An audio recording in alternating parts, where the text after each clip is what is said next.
کہ اللہ مسبب الاسباب ہے، وہ اسباب کا پابند نہیں ہے، وہ اسباب کا محتاج نہیں ہے، اسباب اس کے محتاج ہیں۔ اگر یہ یقین ہے تو اللہ پر ایمان ہے، یہ نہیں ہے تو تمہارا ایمان اسباب پر ہے، وسائل پر ہے، ذرائع پر ہے، مادیات پر ہے، اللہ پر نہیں۔ اس وقت کہاں راستہ تھا؟ کوئی راستہ تھا؟ سمندر ہے اور ادھر سے لشکر آ گیا ہے۔ کلا ان معی ربی سیہدین۔ اب دیکھیے ایمان کہہ دینا آسان ہے، ہوا معکم اینما کنتم، جہاں کہیں بھی تم ہوتے ہو اللہ تمہارے ساتھ ہوتا ہے، لیکن اس کا یقین قائم ہو جائے تو زمین و آسمان کا فرق واقع ہو جائے۔ یہی بات ہوئی حضور کے ساتھ۔ غار ہے، چھپے ہوئے ہیں محمد الرسول اللہ اور آپ کے وہ یار غار ابو بکر صدیق رضی اللہ تعالی عنہ۔ اقبال نے حضرت ابو بکر کی شان میں چند اشعار کہے صرف، لیکن واقعہ یہ ہے کہ بھاری بھاری نظموں پر اور قصیدوں پر بھاری ہے، طویل ترین نظمیں اور قصیدے ہوں ان پر بھاری ہے۔ ہمتیں ابو بکر کی ہمت جو ہے، کشت ملت را جو ابر، جیسے بارش سے کھیتی اپجتی ہے، ابو بکر کی ہمت اور عزیمت اس امت کو اسی طرح سینچنے والی ہے۔ ثانیے اسلام و غار و بدر و قبر، وہ دوسرے تھے اسلام میں، دوسرے پہلے کون تھے؟ انا اول المومنین، حضور فرماتے ہیں سب سے پہلا ایمان لانے والا میں، دوسرے ابو بکر۔ ویسے ہمارے ہاں یہ چلتا ہے اختلاف، حضرت علی پہلے ہیں کہ حضرت ابو بکر پہلے ہیں، لیکن اس میں بڑی خوبصورت تطبیق قائم کی ہے علماء نے اور بہت صحیح ہے۔ چار کے بارے میں فیصلہ ہی مت کرو کہ کون پہلے ہے، ان کی ایک عجیب تقسیم کر دی ہے۔ آزاد مردوں میں، بالغ مردوں میں سب سے پہلے ابو بکر، بچوں میں سب سے پہلے علی، خواتین میں سب سے پہلے خدیجہ، اور غلاموں میں سب سے پہلے زید ابن حارثہ۔ بڑی پیاری تقسیم ہے، یہ چاروں ہی پہلے ہیں، ہر ایک کے لیے اولیت ہے۔ اور واقعہ یہ ہے کہ اگر زمانی اعتبار سے تعین ہوگا تو پہلے خدیجۃ الکبریٰ آئیں گی رضی اللہ تعالی عنہ، کسی اور سے بات کرنے کی نوبت بعد میں آ سکتی ہے، پہلے تو اہلیہ محترمہ سے بات ہوئی، آتے ہی پہلی وحی ہوئی ہے، ابھی تبلیغ کا حکم نہیں تھا۔ کس کو بتایا واقعہ؟ ابھی اپنی نبوت کی تبلیغ کا تو حکم ہی نہیں آیا۔ واقعہ کس کا ہے؟ وہ خدیجہ کا ہے۔ جب کہا ہے کہ خشیت علی نفسی، مجھے اپنی جان کا اندیشہ ہے، تو کیا جواب دیا خدیجہ نے رضی اللہ تعالی عنہا؟ وہ صدیقۃ الکبریٰ ہے۔ صدیقات جو ہے خواتین، ان میں چوٹی پر خدیجۃ الکبریٰ ہے رضی اللہ تعالی عنہا، اور صدیق جو مرد ہیں ان میں صدیق اکبر ہے ابو بکر صدیق رضی اللہ تعالی عنہ، لیکن صدیقات میں چوٹی پر۔ جب حضور نے فرمایا خشیت علی نفسی، کیا فرمایا؟ کیا عرض کیا؟ کیسے تسلی دی؟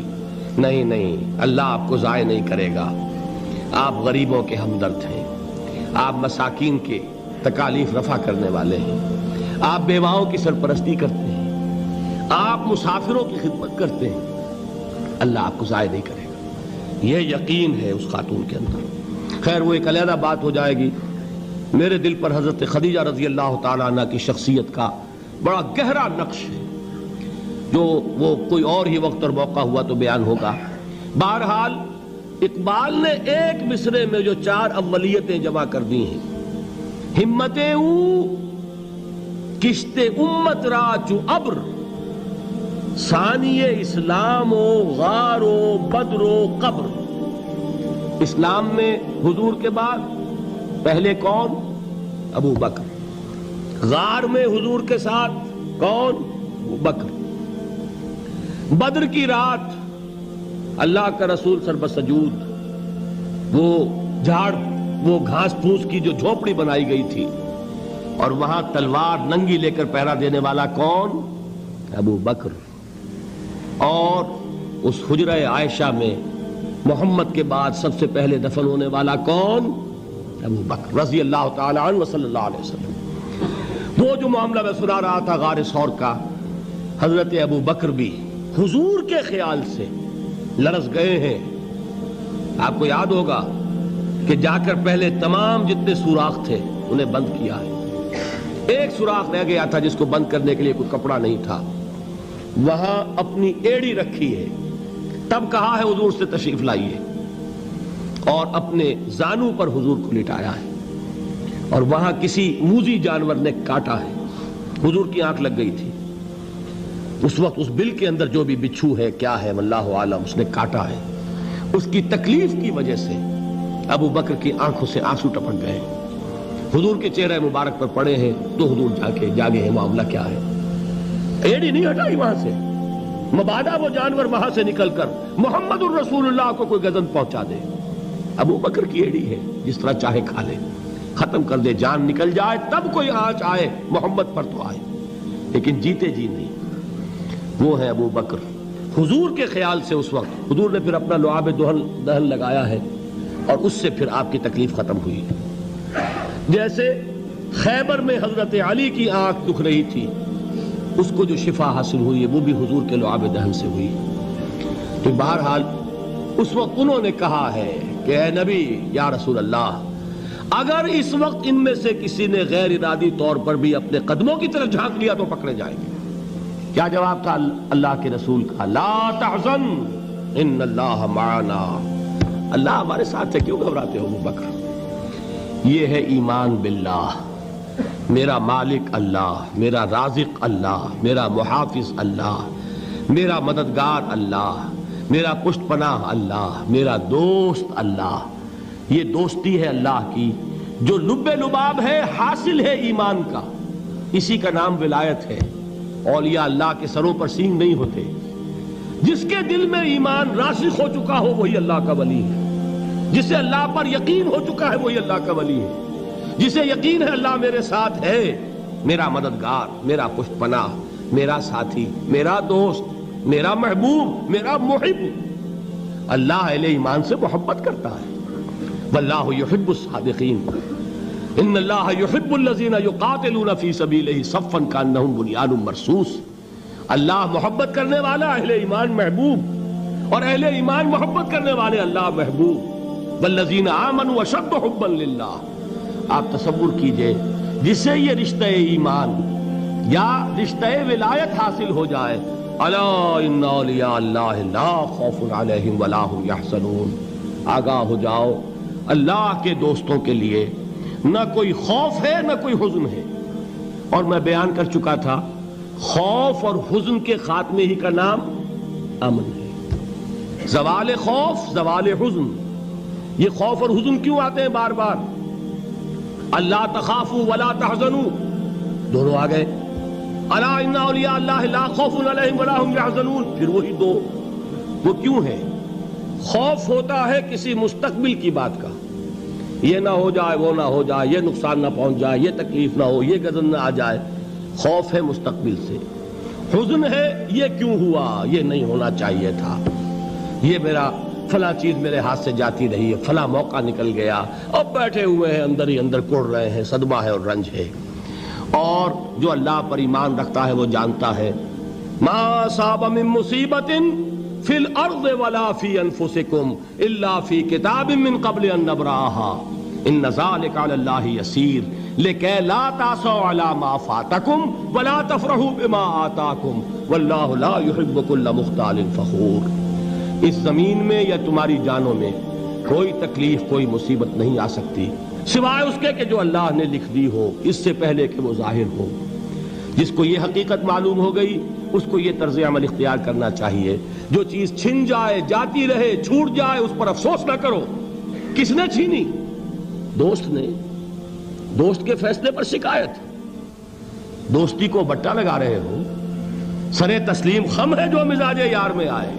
اگر دوستی ہے تو پھر تو تمہیں گردن جھکانی چاہیے کہ ہر چہ ساقی ماریخت عین الطافست, جو بھی میرا ساقی میرے پیالے میں ڈال دے اس کا کرم ہے. جو اس کی طرف سے آئے اس پر کوئی رنج نہیں, کوئی صدمہ نہیں, کوئی غم نہیں, کوئی شکایت نہیں, کوئی شکوہ نہیں. اور جو ہوگا وہ اس کے اذن کے بغیر نہیں ہوگا, اور اس کا اذن ہوگا تو یقیناً میرے لیے خیر ہی خیر ہے, چاہے وہ ناگوار شے ہو. بظاہر مجھے اچھی نہ لگ رہی ہو، میری شارٹ سائٹڈنس میں مجھے وہ نظر آ رہی ہے کہ میرے لیے بری ہے، لیکن قرآن نے کہا ہے عسیٰ ان تکرہوا شیئا وہو خیر لکم وعسیٰ ان تحبوا شیئا وہو شر لکم واللہ یعلم وانتم لا تعلمون۔ ہو سکتا ہے تم کسی چیز کو ناپسند کرو درحال ہے کہ اسی میں تمہارا خیر ہو، اور ہو سکتا ہے تم کسی چیز کو پسند کرو درحال ہے کہ اس میں تمہارا شر ہو۔ اللہ جانتا ہے، تم نہیں جانتے۔ جب مجھے یہ بات معلوم ہو گئی، میں نے اپنا معاملہ اللہ کے حوالے کیا۔ سپردم بے تو مایا خیش را تو دانی حساب کم و بیش را، اے رب جو تو چاہتا ہے وہ ہو، تیرے علم میں جو شے میرے لیے خیر ہے وہ ہو جائے، میری کوئی پسند نہیں، میری کوئی چاہت نہیں، یہ ہے راضی برضائے رب۔ اکبر الہ آبادی نے اسے کہا ہے رضائے حق پہ راضی رہ، یہ حرف آرزو کیسا، خدا خالق، خدا مالک، خدا کا حکم تو کیسا۔ جب میں آ گیا بیچ میں، میری پسند، میری مرضی، میری خواہش، میری چاہت، یہی تو شرک ہے۔ ما شاء اللہ کان وما لم یشاء لم یکن، جو اللہ نے چاہا وہ ہوا، جو اس نے نہیں چاہا نہیں ہوا، اختیار اس کا ہے، میرا تو نہیں۔ رضائے حق پہ راضی رہے، یہ حرف آرزو کیسا، خدا خالق، خدا مالک، خدا کا حکم تو کیسا۔ اقبال نے اسے کہا ہے فارسی میں، اب آپ کہیں اس کا ترجمہ بھی کرو تو وہ مجھے ذرا اس وقت کچھ بہت ہی بدذوقی کسی بات نظر آئے گی۔ جائیے پوچھئے کسی سے جسے فارسی آتی ہو۔ بروں کشید ز پیچا کے ہست و بود مرا، چوک دہا کے مقام رضا کشود مرا۔ مجھے تو تمام پیچ و خم سے نکال دیا اس مقام رضا نے، میں راضی برضائے رب ہوں، جو فیصلہ اس کا میں اس پر راضی۔ تو کہاں کا حزن اور کس کا خوف، یہی زوال حزن اور زوال خوف، یہی ہے امن، یہ نتیجہ ہے ایمان کا۔ تو جان لیجئے یہ ہے لب لباب، یہ ہے حاصل ایمان کا، یہ ہے تو ایمان ہے، یہ نہیں ہے تو ایمان نہیں۔